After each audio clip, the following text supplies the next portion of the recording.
Salut les amis, Jean-Pierre de teamtennis.fr. Allez, on va se faire une petite vidéo de comparaison entre trois raquettes. Alors, je suis toujours sur les RF01. Celle-là, c'est la RF01 Pro, 320 grammes non cordée, 16 par 19, la plus exigeante des Wilson RF01. Et donc, il y a un internaute qui m'a posé la question, qui a l'habitude de jouer avec des Head Prestige. Head Prestige, raquettes Head les moins puissantes. Donc lui, alors, il ne faut pas se mélanger dans les noms. Là, ça, c'est une vieille Prestige MP. Maintenant, elle a été renommée, elle s'appelle Prestige Pro, donc il ne faut pas se mélanger, c'est 320 grammes, cordage 18 par 20.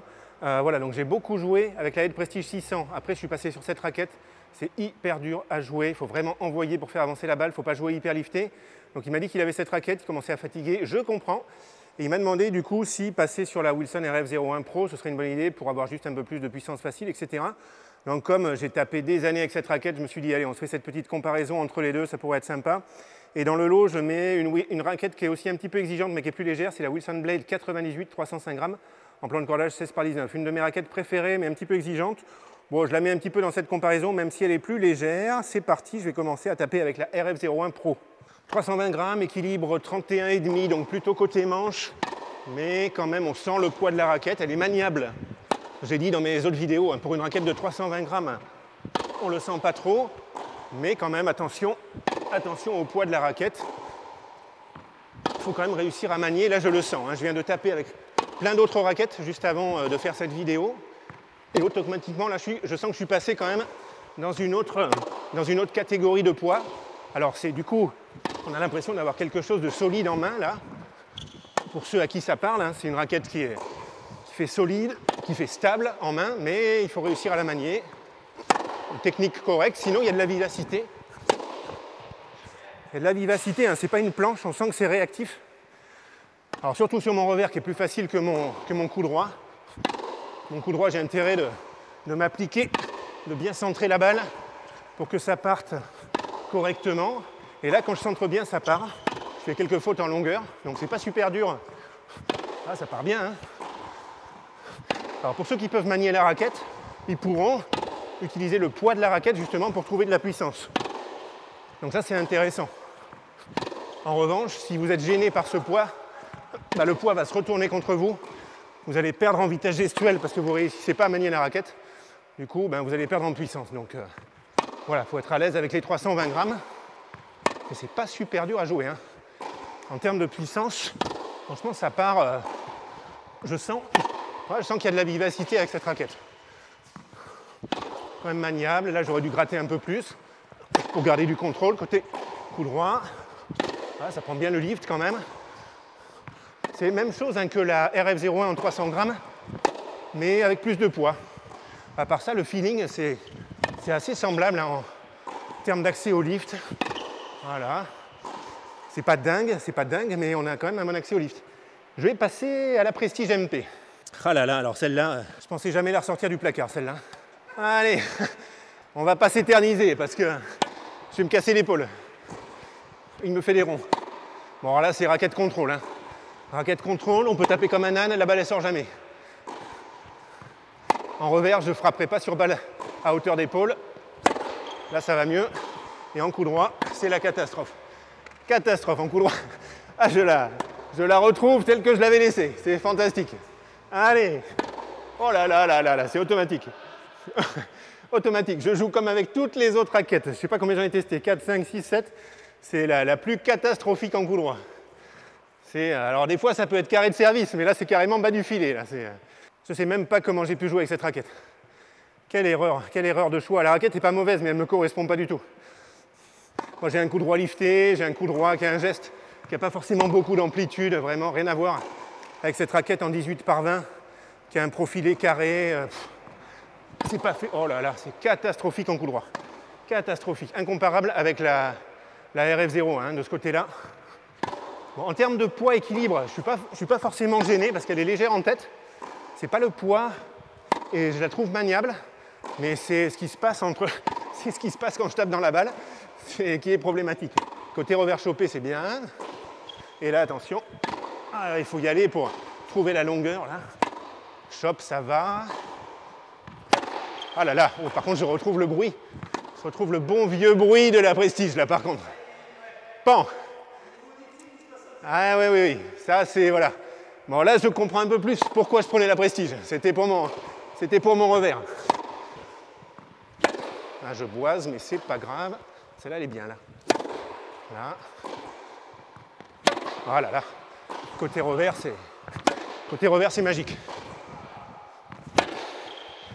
Ah, on peut faire des fautes en longueur, quand même. J'étais pas sûr. C'est pas évident, là, parce qu'il me joue à hauteur d'épaule.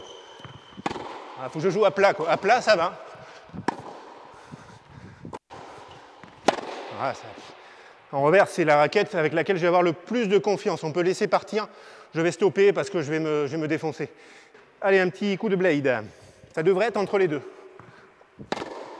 Ok, déjà, je dépasse le filet. C'est pas mal.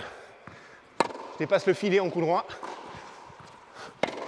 Ok, j'arrive à mieux accélérer la tête de raquette qu'avec la Prestige. Ça prend mieux le lift. Ça part mieux, direct.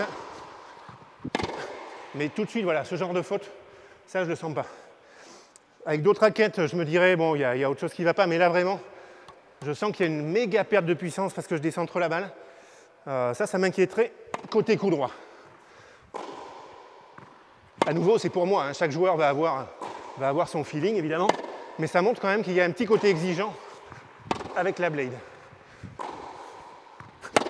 C'est bien en revers aussi. On sort bien, un peu comme avec la Prestige. Hein. C'est plus vif que la Prestige, la blade, sans problème. Mais quand même un méga contrôle. Je ne sais pas si je préfère pas encore la blade côté revers, parce que ça rentre bien quand je frappe. Mais j'ai un peu plus de vivacité qu'avec la Prestige. Et à la limite, ça m'intéresse. Voilà, c'est super ça. Ouais, c'est entre les deux.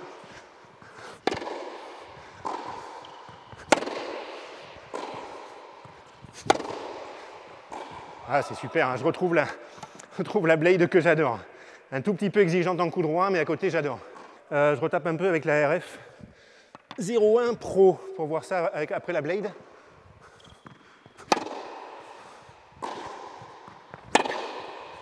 Ah ouais. Ah, si c'est pas un peu plus vif, ça. C'est rigolo parce que celle-là, elle fait 320 grammes, donc 15 grammes de plus que la blade. Par contre, elle est plus équilibrée en manche. Et au final... Comme ça, j'ai pas une méga différence en termes de sensation de poids dans la main. Je sens que c'est un peu plus lourd, mais c'est pas énorme. Là, je décentre complètement. Donc, il faut avoir quand même essayé de mieux centrer la balle. Voilà, c'est incomparable avec la Prestige. Hein. Ça n'a rien à voir du tout. Beaucoup plus facile à jouer que la Prestige. Tout de suite, je joue derrière le carré de service. Ça prend le lift.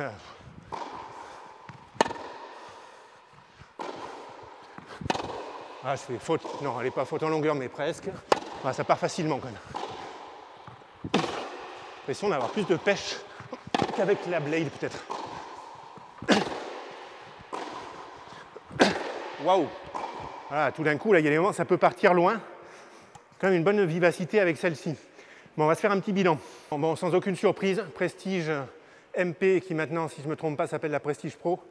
320 grammes, 18 par 20, hyper exigeant. Pas forcément en termes de poids équilibre, mais en termes de puissance. C'est pas très puissant et au niveau de la prise de lift, il n'y a vraiment pas grand-chose. J'ai été catastrophique en coup droit, donc bonne technique.